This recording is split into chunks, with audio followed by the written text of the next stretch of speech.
G'day everybody, where's Wally here? Hey, I just saw that Adam lost his channel. Oh, poor Adam.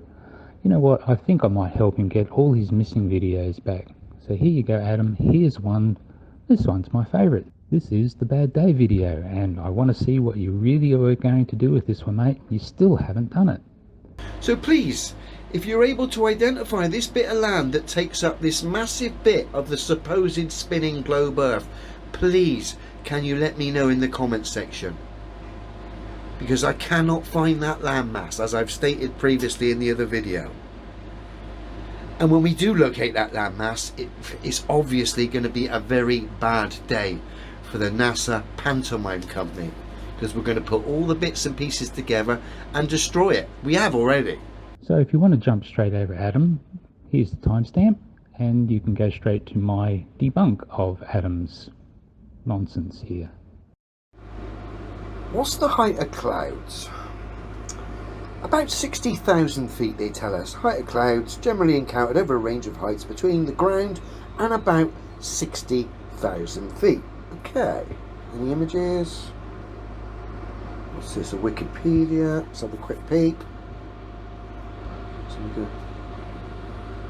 Because it's a 40,000. Okay, we'll use the 60,000 figure, which is the higher figure, even though the illustration only shows them going up to 40,000 feet. But we'll use the 60,000 feet figure as a reference for the cloud height. Okay, bear with me. Okay, we're back with our jetpack hero from 1984. Now, he is supposedly just got out of the space shuttle. The space shuttle is 190 miles above the Earth, apparently. Okay? Doing 17,000 miles an hour around the Earth. Okay? Just to give you some idea of the panto setup here as we're looking at it. Now, I want to know, if our mate here is 190 miles up above the Earth, and we're told clouds at their highest are 60,000 feet, which is what, 11 miles, is it? Off the top of my head, just over 11 miles, I think. Okay, so that would make that cloud, that quite big fluffy cloud that looks, I don't know, about 500 meters below our jetpack hero here. Excuse me, but according to the official statistics, that cloud, which is just below our jetpack hero, should be 179 miles below the shuttle, which is taking the image, the footage here. Does that cloud look like it's 179 miles away? Nah, it doesn't, does it? It looks extremely close. Now, before we play this extra bit of footage that I found, again, I'm asking for help in identifying this mysterious bit of land that no one can identify. So please, if you're able to identify this bit of land that takes up this massive bit of the supposed spinning globe Earth, please can you let me know in the comments section, because I cannot find that landmass, as I've stated previously in the other video. And when we do locate that landmass, it's obviously going to be a very bad day for the NASA pantomime company, because we're going to put all the bits and pieces together and destroy it. We have already. But let's just look at this bit of footage now. This is supposedly the shuttle, supposedly going 17,000 miles an hour around this Earth. Okay, our mates jetpacking and having fun. Just watch the way the Earth spins. Just watch how stationary the shuttle is. Watch the clouds that are supposedly, or the big fluffy cloud that's supposedly 179 miles below our jetpack astronaut. Let's have a look. Let's see how ridiculous all of this looks. Degrees below freezing. I got so cold that I was shivering and my teeth were chattering. The canvas spends more than 4 hours flying the jetpack. Now our mate here is upside down just above that cloud there. I mean, that cloud, I don't know, 500 meters maybe? I'm guessing, obviously. But there's no way on Earth that cloud is 179 miles below the shuttle here. No way on earth. Let's just go back once more to check out this historical bit of pantomime footage. Degrees below freezing. I got so cold that I was shivering and my teeth were chattering. It's funny because the shuttle's dead still and yet everything else is spinning by, even our jetpack pal.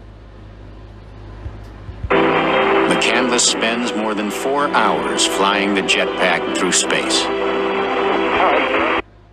Sorry, to me that is the biggest load of nonsense I've seen this year as far as space and the heliocentric claims of space. That is just fucking nonsense. Clouds that appear just below the astronaut that according to the official statistics are 179 miles below him. A landmass that no one on Earth seems to be able to identify, and a globe that just looks daft as fuck. All filmed from a shuttle that just seems like it's totally stationary. So, do you believe this jetpack man is 190 miles above Earth? If you do, you need to let me know what landmass that is below him, and explain why that fluffy cloud which looks 500 meters below him, how that can appear so close when in actuality it's supposed to be 179 miles below him. So these are just a few of the questions I have. Please, NASA fanboys, enlighten me. Show me the way. Show me the globe light. Make me become a believer. If this is so true and so scientific, it can't be that difficult. Can it?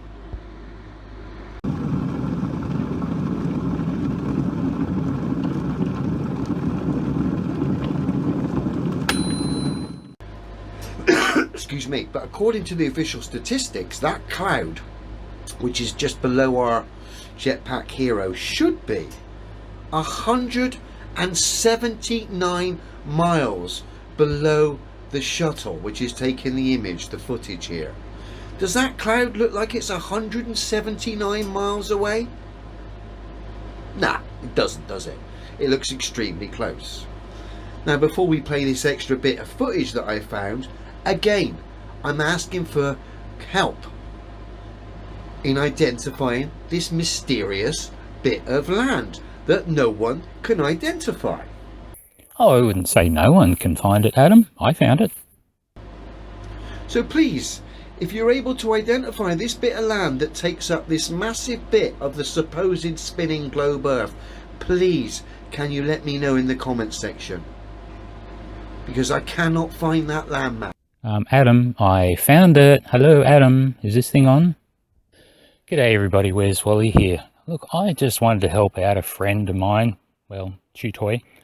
Adam IFE-LEO, Level Earth Observer. He seems to be really desperate to find this little particular piece of coastline. He's put 2 videos out about it now, pleading for someone to help him. And I guess he really doesn't have much of an idea. So I guess I'll have to do it for him. It took me about 15 minutes. First thing you got to do is realise that this is STS-41b. Look up the parameters on that orbit and you'll find that it's actually slightly lower than the ISS. Remember, the ISS hadn't been built at this stage. It's around the 310, 315 kilometres above the ground. Also, the inclination of 28.5 degrees. That means, Adam, that the latitude for which you seek cannot be any further north than 28.5 and cannot be any further south than 28.5. That's how orbits work. So please, if you're able to identify this bit of land that takes up this massive bit of the supposed spinning globe Earth, please, can you let me know in the comments section? Yeah, Adam, I found it.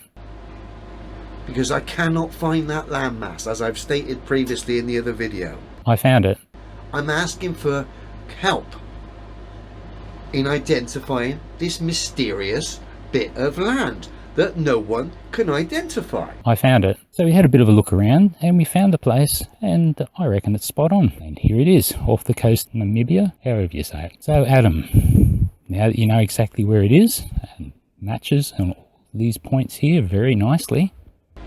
And when we do locate that landmass, it's obviously going to be a very bad day for the NASA pantomime company, because we're going to put all the bits and pieces together and destroy it. We have already. I wonder what you're going to do with it. It's supposed to be a sad day for us globies. But let's just look at this bit of footage now. This is supposedly, the shuttle supposedly going 17,000 miles an hour around this Earth, okay? Let the show begin. There is no supposedly about it, Adam. Here is the full 10-second clip. The little pointy cloud moves 171 pixels in 10 seconds. And now that we know where that land is, we can now scale it and work out how far did the shuttle travel in 10 seconds. Wow, 7.6 kilometers per second. And what is the speed of the shuttle? Spot on. Now don't forget, Adam, the space shuttle here is only 310 kilometers above the surface, and that means you can't see that much of the surface of the Earth. And if you have a look at this little diagram, this is what the footprint of what you can see from the ISS. It's only that little ring. So space shuttle, this would be much the same. So that's about all you're going to be able to see at this particular point in time. Not a whole half of the globe, as I think that might be what you're thinking. I think you better think again, Adam. Now our mate here is upside down, just above that cloud there. I mean, that cloud, I don't know, 500 meters maybe? I'm guessing, obviously. And as Angry Welshman quite rightly pointed out in comments, they did use a fisheye lens. So that sort of changes what we see in this one, a little bit different what we would normally see. Now, if I told you that coastline was about 600 kilometers long from here to here, what would you think? That would make that cloud about 200 kilometers wide. So how big do you think a 200 kilometer wide cloud would look from 300 kilometers above it? Something like this. Oh, and that astronaut, he's small. That cloud, far away.